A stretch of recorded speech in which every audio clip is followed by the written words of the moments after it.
Hey, what up, y'all?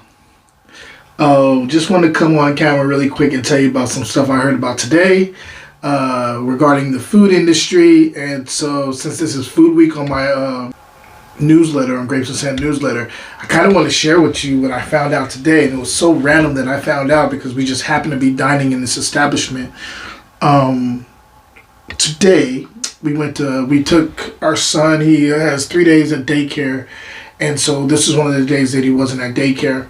And so his mom, and him, we all decided to take him to the park, had a good time at the park. He ran around, went down a bunch of slides, had a good time. And then we had lunch at this place called Pinstripes over there in San Mateo area. And so we went over there and hung out. Food was amazing, by the way. We had such a good time eating there. And while we're there, the waiter, the guy who's the server who's helping us out, wonderful dude, Latin dude. We just started talking, and I said, what sparked even the conversation was, I said, how many pinstripes do you guys have? Do you guys have more than just this one here? I didn't know it was a chain. I just kind of found that out today. And he's like, yeah, we had 18. And I was like, what do you mean had? He said, as of this morning, today, sorry, everything's blending together. This was Tuesday, September 9th, 2025. As of September 9th, 2025, they shut down 8 of them in one day. No one knew it was coming. Everybody got emails or was informed when they went into work that 8 different locations shut down on one day, in one morning.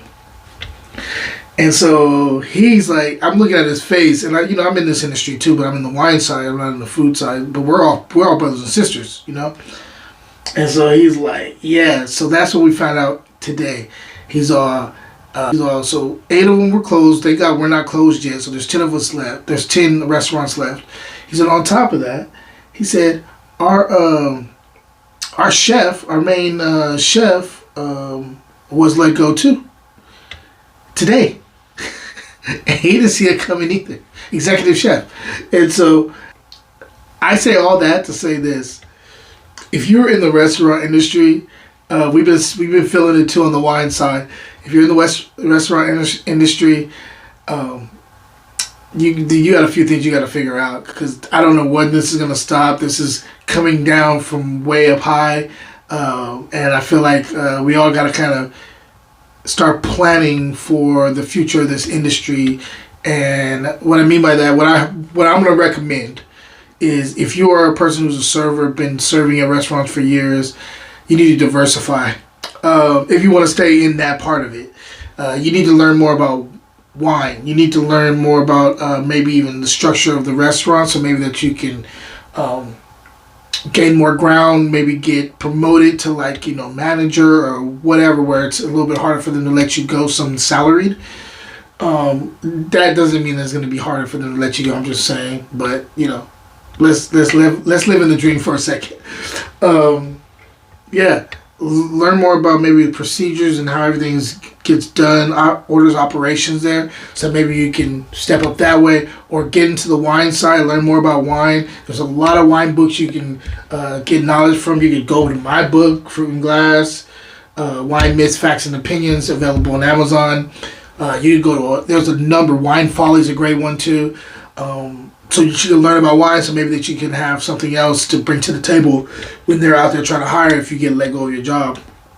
There's a lot of things going on right now, and it's out of our control. So the things that you can control is your knowledge and your education. If you don't want to do any of that, and you're like, this is just a job for me, it's not something I'm thinking about doing a career with, maybe this is the time to find what you're passionate about. Something that you really want to do for the rest of your life. Because I'm always in the belief that you can be happy doing what you love to do, but you have to figure out what you love to do and what you're passionate enough to do it day in and day out and not feel like it's work. Mine's writing, of course. But everybody has their own little thing, and so figure out what you're passionate about. Keep it on the side burner for a while. Just get better and better. Educate yourself more and more about it, and hopefully you can move into that down the road. But right now, everything is up in the air. There's nothing that we're in control of. We're really never in control of a lot, but like specifically, we're not in control of anything right now. There's a lot of stuff going on. There's a lot of moving levers that are happening behind the scenes that it's going to be hard for you to be able to just kind of sit there and wait and like let it happen to you. You got to make some kind of proactive moves, I believe. And so that's all I have to really say. It just threw me off when he told me. I mean, he literally came to me at the end of it and he's all, "Do you see an end to this?" And I said, "Honestly, I don't know. We have a different thing going on man, federally. And a lot of the stuff that normally don't touch us, don't touch a lot of people, on the ground level, is really reaching out and touching a lot of people. There's a lot of people who've gotten laid off that I know personally that are amazing workers, amazing they're amazing at their job, but got laid off because some of the federal stuff they're no longer getting, to be able to keep these staff members on staff. And so it's just one of those things where you're secure one day and not secure the next day. I think you kind of have to take a little bit of, you can't fully do it because you never know what's going to happen next, but you have to take the bull by the horns.